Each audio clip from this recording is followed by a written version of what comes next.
Hello and welcome to the short video I'm going to give you today.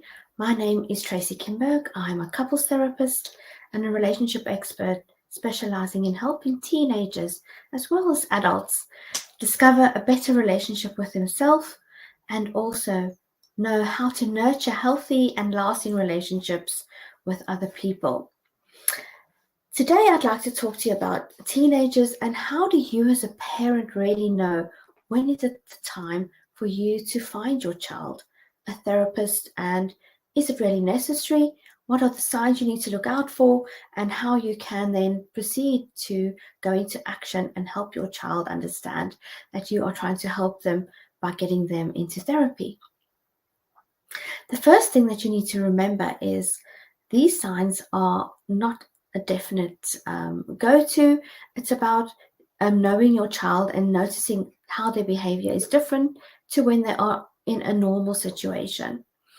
See if you can pick out 2 or 3 or more of these signs, and if you do, then I would say that's a sure sign that your child needs help. The first sign that your child needs help is that your child has started to isolate themselves. Now, of course, we all know that teenagers like to hide in their bedrooms and not come out and keep to themselves. But isolating themselves and being isolated from social events, their friends, and not wanting to go out with their friends isn't normal. Teenagers will, in general, prefer to be with their friends.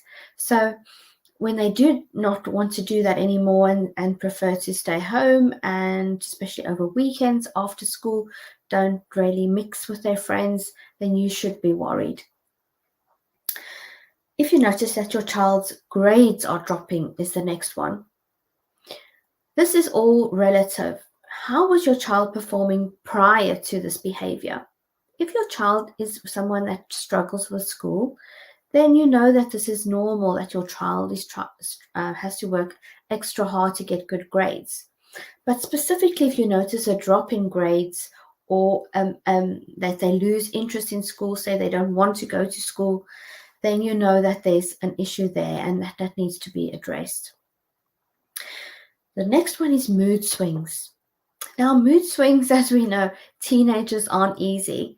They are generally quite moody, they are hormonal, they have anger outbursts, and they can sometimes lash out. But mood swings are often very noticeable when your child is very reactive, very sensitive to criticism, or is just in general very low.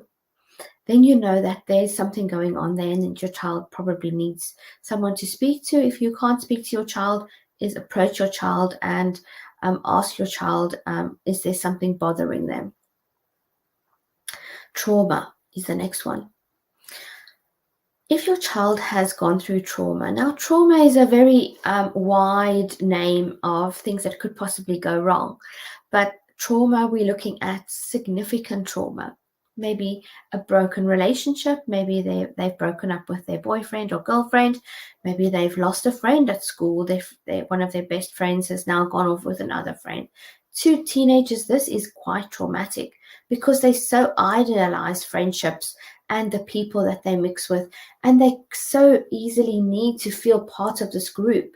But if they can't, then we know that this can definitely affect them, and it's very traumatic. If there is any other trauma, like the loss of a loved one, or maybe something has happened, a family member has gotten ill, or something like that, then that can be seen as a traumatic experiences. And this can sometimes help the teen, not help the teen, but make the teen feel like they are shutting down because they don't know how to really handle these feelings when they go through a traumatic experience. The fifth sign that you need to look out for is that they're not coping with change. An example of this would be if you have, for instance, moved to a different town, a different school, maybe they're going from middle school to second school, from second school to high school.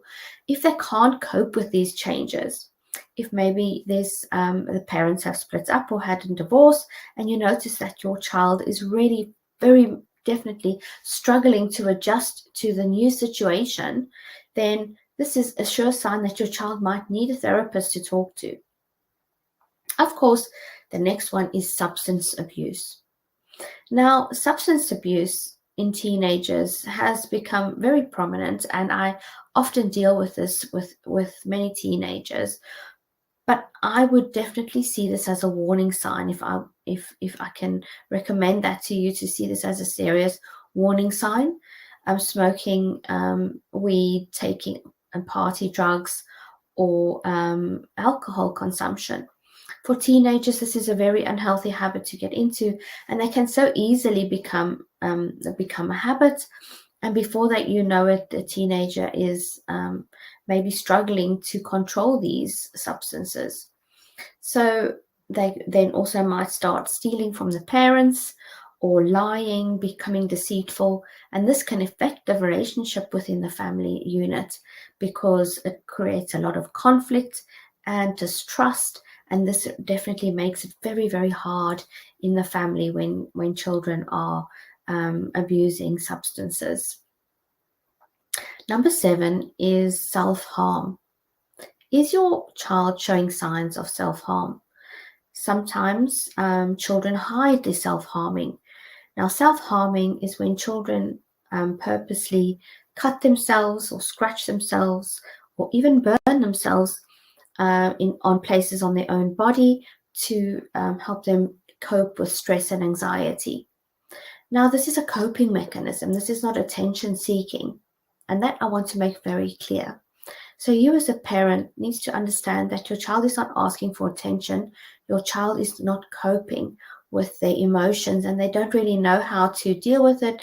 And when they do hurt themselves, it feels like they're coping, but they are in a vicious circle of then going into the next phase of guilt and shame, which makes them feel horrible about themselves. And then they continue with this vicious circle of self-harming. And we don't want them to self-harm themselves. They can come to therapy and learn very, very helpful techniques and strategies to actually deal with the self-harming and to better cope with other strategies with their anxiety and stress. Then the last one is a preoccupation with death and dying, and almost the idealization of suicide. Don't ignore your child. If you pick up on any other signs and they are also joking around about death and they should rather be dead, or talking about death and dying in a humorous way.